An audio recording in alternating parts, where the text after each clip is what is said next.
Thank you. ఇప్పుడు minority నాయకులు MS Baig గారు మాట్లాడవలసిందిగా కోరుకుంటున్నాం.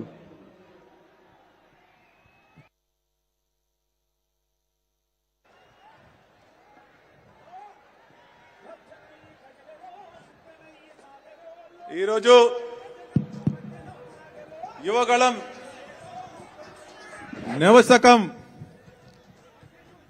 ఈ యొక్క బహిరంగ సభకి విచ్చేసిన తెలుగుదేశం పార్టీ, జనసేన పార్టీ నాయకులకు, ఈ వేదికని అలంకరించిన పెద్దలందరికీ, మన ముందు ఉన్న నలుమూల ప్రాంతాల నుంచి వచ్చిన తెలుగుదేశం పార్టీ, జనసేన పార్టీ కుటుంబ సభ్యులందరికీ కూడా పేరు పేరున నమస్కారాలు తెలియజేసుకుంటా ఉన్నా. సోదరులారా, మనమందరం ఈరోజు ఇక్కడ ఈ యొక్క సభ ద్వారా ప్రతి ఒక్కరి యొక్క మంచి సందేశం ఇవ్వడానికి మొత్తం అందరం ఏకమయ్యాం. యువగళం అనేది ఒక చరిత్రాత్మక యాత్ర అని మనందరూ కూడా తెలుసుకుందాం. ఈ యొక్క యువగళం, ఈ పాదయాత్ర కుప్పంతో మొదలై నారా లోకేష్ గారి యొక్క పట్టుదలని మనమందరం చూశాం. యువగళం పాదయాత్రలో ఎన్నో అడ్డంకులు సృష్టించారు, ఎన్నో ఆటంకాలు సృష్టించారు. ఆపటానికి ఆయన కుయక్తులు, కుతంత్రాలు ఉపయోగించారు. అయినప్పటికీ మన నాయకుడు నారా లోకేష్ గారు ఏ రోజు బెదరలేదు. ఆయన యాత్ర ధైర్యంగా ముందుకు సాగింది. ఆయనలో ఉన్న పట్టుదలని చూశాం, ఆయన ఉన్న ఓర్పుని చూశాం, ఆయన ఉన్న నాయకత్వాన్ని కూడా మనం చూశాం.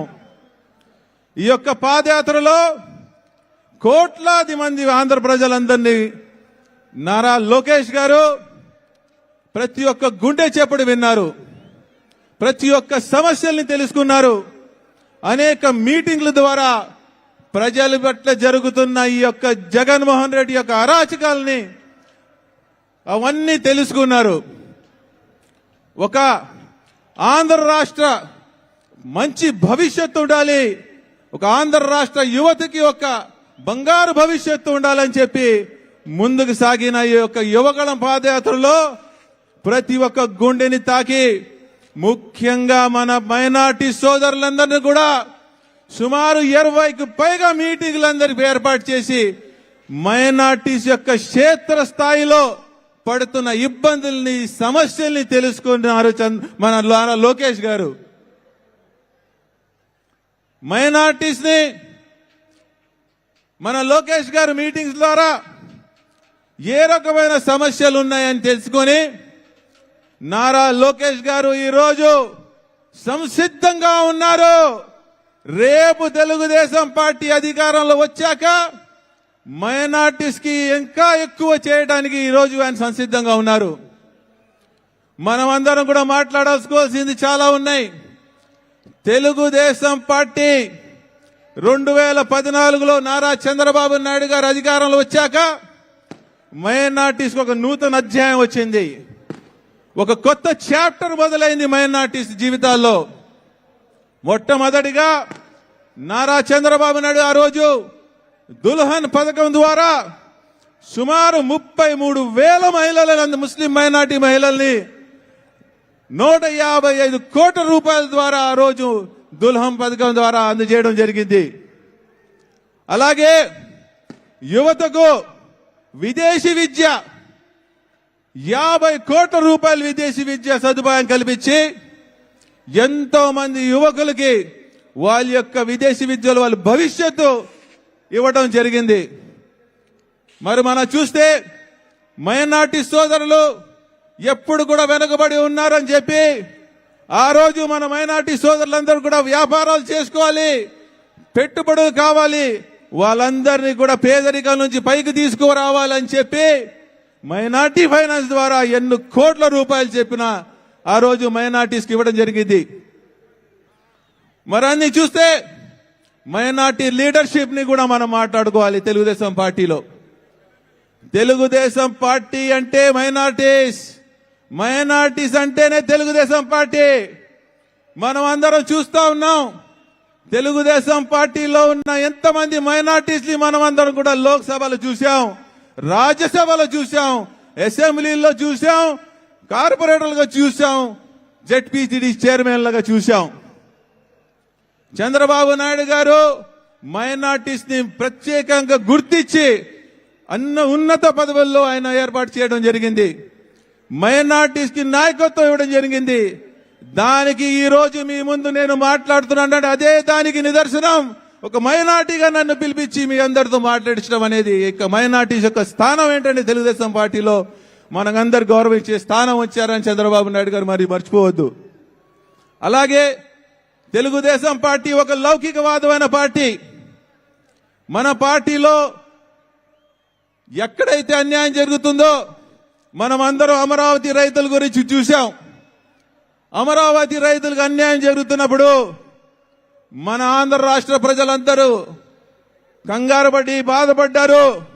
ఏ రకమైన ఈ జగన్మోహన్ రెడ్డి అమరావతిని మార్చేసి బిల్లుని ప్రవేశపెట్టి మన మైనార్టీ మా ఎమ్మెల్సీ చైర్మన్ గా ఉన్న షరీఫ్ గారిని ఒత్తిడి తీసుకొచ్చారు. మనం అందరం చూశాం.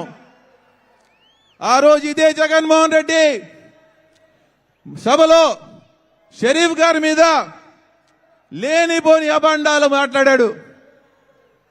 వైఎస్ఆర్ కాంగ్రెస్ పార్టీ ఎమ్మెల్యేలు మంత్రులు దుర్భాషలాడారు.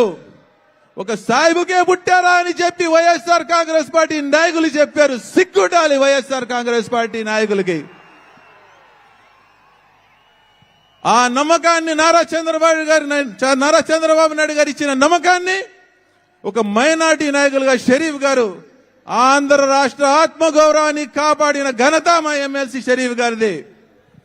అలాగే మన ముస్లిం మైనార్టీస్ పట్ల ఆ రోజు ఎన్ఆర్సీ సిఏఏ మీద సమస్య వస్తే ఇదే చంద్రబాబు నాయుడు గారు తెలుగుదేశం పార్టీ తరఫున ఆ రోజు బిల్లుకి అడ్డుపడి ఎన్ఆర్సీకి వ్యతిరేకంగా మైనార్టీస్ కు ఆదుకున్న ఘనత కూడా చంద్రబాబు నాయుడు గారు ఒక ఎంపీ కేశినేని నాని గారిది ఉందని చెప్పి కూడా మనం గర్వంగా చెప్పుకోవాలి. ఈరోజు మనం అందరం చూస్తా ఉన్నాం. మనం ఎన్నో పథకాలు నారా చంద్రబాబు నాయుడు ప్రవేశపెట్టారు. ఈ జగన్మోహన్ రెడ్డి ఎప్పుడు చెప్తా ఉంటాడు నా మైనార్టీస్ అని. వాస్తవంగా చెప్పాలంటే జగన్మోహన్ రెడ్డి మైనార్టీల ద్రోహి జగన్మోహన్ రెడ్డి అని చెప్పాల్సిన అవసరం ఉంది. జగన్మోహన్ రెడ్డి ఒక మోసం, జగన్మోహన్ రెడ్డి ఒక అబద్ధం. ఏదైతే పథకాలు నారా చంద్రబాబు నాయుడు గారు తెలుగుదేశం పార్టీ ప్రవేశపెట్టిందో దుల్హన్ పథకం కాపీ చేసి దొంగతనం చేసి ఆ పథకాన్ని నేను షాదీ ముబారక్ చేస్తానని చెప్పి ₹1,00,000 ఇస్తానని చెప్పి అబద్ధం మాటలు మాట్లాడి ఆ రోజు అధికారం దక్కించుకున్నాడు. 4.5 సంవత్సరాలు అయిన తర్వాత కూడా చంద్రబాబు నాయుడు గారు ఇచ్చే ₹50,000 కూడా ఆపేశాక ఇతను ₹1,00,000 ఇస్తానని అబద్ధం చెప్పి ఈ రోజు వరకు కూడా ₹1 ఇవ్వలేదు. మైనార్టీస్ అందరు గుర్తుపెట్టుకోవాలి.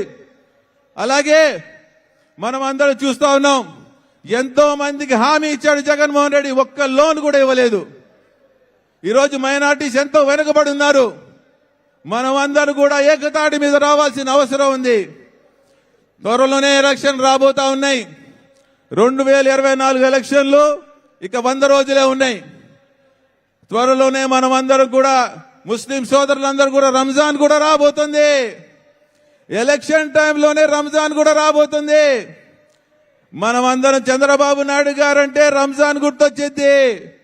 ఎందుకంటే ఆ రోజు రంజాన్ తోఫా ఇచ్చిన 25 లక్షల మైనార్టీ కుటుంబాలకి ఘనత ఎవరు ఉన్నారంటే నారా చంద్రబాబు నాయుడు గారని గర్వంగా చెప్పుకోవాలి.